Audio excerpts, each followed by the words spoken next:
Imagine dedicating over a decade of your life to becoming the best at what you do.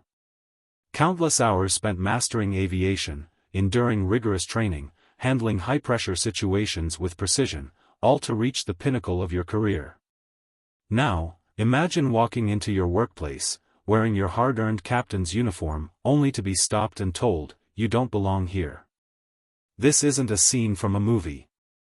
It's the real-life story of Captain Maya Thompson, whose fight against discrimination exposed shocking violations within one of the world's largest airlines.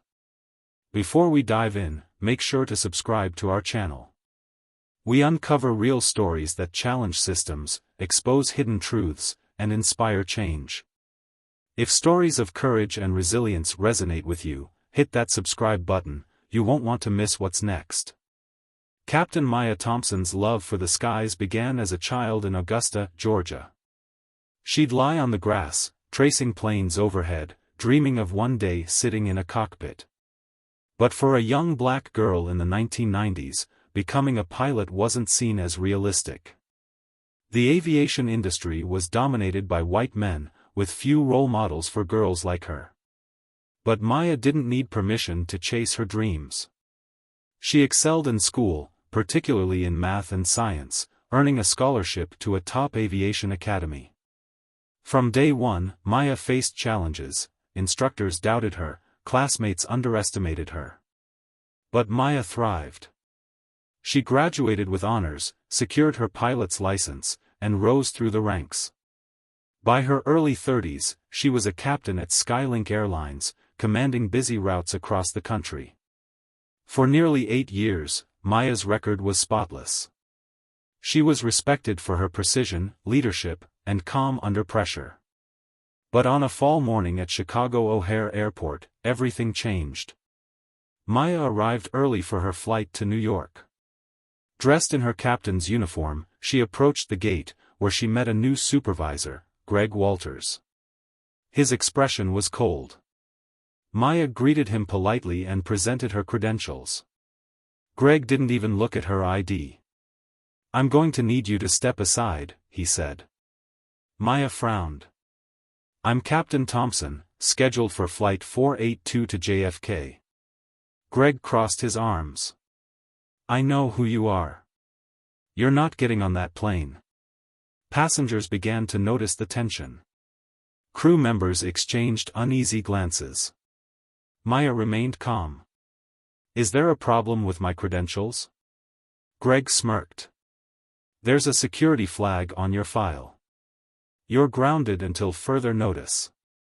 Maya's heart raced. "That's impossible. I've cleared all security protocols." Greg offered no explanation. Security escorted Maya away, her humiliation growing with every step. But Maya wasn't someone who stayed down. Back in her hotel, anger turned to determination. She contacted her union, filed a complaint, and demanded answers. Skylink responded with vague statements about security protocols. Maya knew that was often code for discrimination. Refusing to be silenced, she reached out to other minority pilots. What she found was alarming. Many reported similar incidents, being grounded without cause, facing sudden demotions, subjected to random reviews that weren't random at all. Most were too afraid to speak out. But Maya wasn't afraid. Her breakthrough came from an anonymous message. The sender, identifying himself only as Leo, claimed to have evidence. They met at a quiet cafe. Leo was nervous, glancing around before sliding a flash drive across the table. "There's a program," he whispered. "It's called Operation Clear Skies. Supposed to be for security, but it's targeting specific employees." Maya's hands trembled as she opened the files. They revealed a covert system designed to flag employees, not based on performance, but subjective, discriminatory criteria. Emails showed executives discussing how to maintain the company image, referencing minority pilots in coded language. Greg Walters' name appeared repeatedly, praised for enforcing these biased protocols. Armed with evidence, Maya filed a federal lawsuit against Skylink for racial discrimination and unlawful practices. The case made headlines, sparking outrage nationwide. Skylink's lawyers tried to discredit her, painting her as a disgruntled employee. But Maya's calm, factual testimony dismantled their narrative. The documents spoke for themselves. As the trial continued, more employees came forward, pilots, flight attendants, even supervisors, sharing similar stories. The airline's culture of silence crumbled under the weight of undeniable truth. In a landmark verdict, the court ruled in Maya's favor. Skylink was ordered to pay damages and submit to federal oversight. Several executives, including Greg Walters, were forced to resign. But Maya's victory wasn't just personal.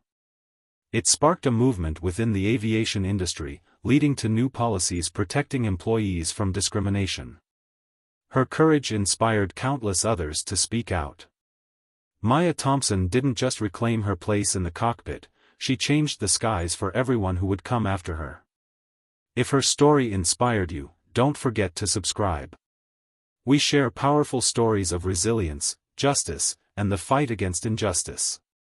Like this video, comment your thoughts, and remember, real change begins when someone refuses to be grounded.